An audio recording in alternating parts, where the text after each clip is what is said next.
Eddie, we go again with Dillian Whyte. This is just a remarkable story. If you take it back to its roots, and he's still going strong. Yeah, I think he was someone that wasn't supposed to make it. I mean, to think that he boxed for the world heavyweight title at Wembley in front of 90,000 people, boxed Anthony Joshua, beat Alexander Povetkin, beat Oscar Rivas, had 2 tremendous fights with Derek Chisora. I mean, he's been a real fan favourite of British boxing history. And he's a tough man. His skills have become definitely more improved as the years have gone on, but I feel like he lost a little bit of that ruggedness in the Fury fight, and I think he's going to need it against Jermaine Franklin, who has good pedigree, good amateur experience, and he's definitely here to win. And I think we saw a bit of the Dillian Whyte that we've known over the years at the press conference. Yeah, I like that, because I don't think we saw that in a Fury fight. Fury's very clever at the weigh-in, little cuddle and almost befriend you before the fight, whereas Jesse Addison, the trainer of Jermaine Franklin, did a great job to wind Dillian Whyte up, as did Dimitri Salita, who was ready to fight as well up there. So we need that from Dillian Whyte, because without that, he's not the same fighter.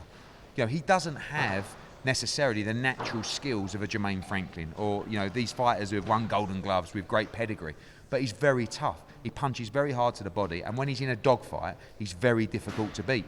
And I think we want to see a dogfight on Saturday night, and I think it'll be difficult for Dillian Whyte, particularly if Jermaine Franklin can deal with the occasion and deal with the levels that are in front of him. And the phrases you've been using, career-changing, career-ending, even, whichever way it goes. Yeah, I think that Dillian Whyte wants to be in big fights. Dillian Whyte wants to fight for the world heavyweight title again. Defeat to Jermaine Franklin basically cancels both of those options out. So he can be relaxed and play it cool as he is, but the fact is his career's on the line really on Saturday night, and it's a must-win fight for him against a dangerous opponent, because relatively unknown to people outside of the boxing world. Most people look at this and say, Jermaine Franklin, yeah, that's a Dillian Whyte win. Whereas people in America are saying, wow, this kid can fight, he can punch, he's got good boxing IQ, new trainer from Dillian Whyte coming off a knockout defeat, and as Jesse Addison said, you're a wounded lion and we're going to take you out on Saturday night. I think they're trying to put it in the mind. If Dillian comes through, it's the rematch against Anthony Joshua. Is that highly likely to be next? I think that's the decision if he was to win. Firstly, I think whoever wins this fight on Saturday is a front runner for the AJ fight. A lot's going to be decided probably by the training team that will be implemented for Anthony Joshua to start camp really from January the 1st. Do you have a fight before Dillian Whyte, or do you go straight into the Dillian Whyte fight? It is a big stadium fight which would lend itself to the summer. AJ looking to fight in March really, but he'll be watching. He wants to fight Dillian Whyte. He thinks that's a great fight. He really enjoyed the first one.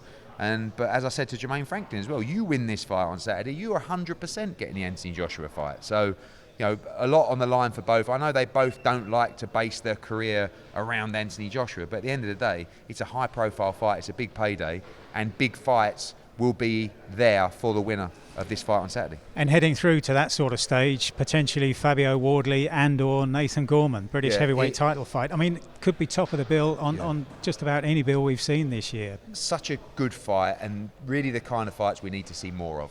Over the years, the British heavyweight title has been such a prestigious belt, and it's such a fascinating fight to debate. Nissis Allen and Gorman can't understand why they're a 3-1 outsider in this fight. They're saying, Fabio Wardley started boxing at 18. He's had 2 white-collar fights. I've been boxing since I was 6. I've won all these national titles. I was a great amateur. And I think it's a 50-50 fight. Fabio is mentally very strong. He punches very, very hard. He's very sharp, but so is Gorman. I think a lot of people take on the Dubois fight from Gorman, and there's a lot happening for him in his life around that fight, as the reason why Fabio Wardley's favourite. But he's a very good fighter, Nathan Gorman. And when you talk about the level just below the AJs and the Dillian Whytes, those guys, Fabio and Gorman, they're 2 or 3 wins away from stepping up to that level. And this fight is, like you say, it could headline any card, and it's a really good card on Saturday night, but particularly looking forward to, outside the main event, to Fabio Wardley against Nathan Gorman. I think it's a tremendous fight. And just one other to look forward to, Pat McCormack making his matchroom bow. I mean, I've seen a lot of him in the gym and elsewhere through the years, and it's a special talent. Yeah, and I think, Mike, we're kind of missing, when we look at that emerging talent, and you look at the fighters that have stepped away from the sport. I mean, you go back to Carl Froch, James DeGale, Tony Bellew, George Groves. These are great British fighters that come through the amateur system. DeGale won gold in the Olympics. Froch was a good amateur. Bellew won ABA champions. I feel like we need more of that talent. I mean, we've got Mark Dickinson, we've got Chev Clark, but I look at Pat McCormack and I think, you're a guy that can win world titles, but not just that, you're a guy that I know your own people will really get behind in the North East. You know this kid's going to fill out that arena quickly. Yeah. And if he does things right with Ben Davison, if he can stay disciplined, and he's got a good test on Saturday night, this is a super special talent that you could see reach all those levels of British greats like Joe Calzaghe and like Carl Froch and, you know, like Amir Khan. Honestly, this kid has the same ability.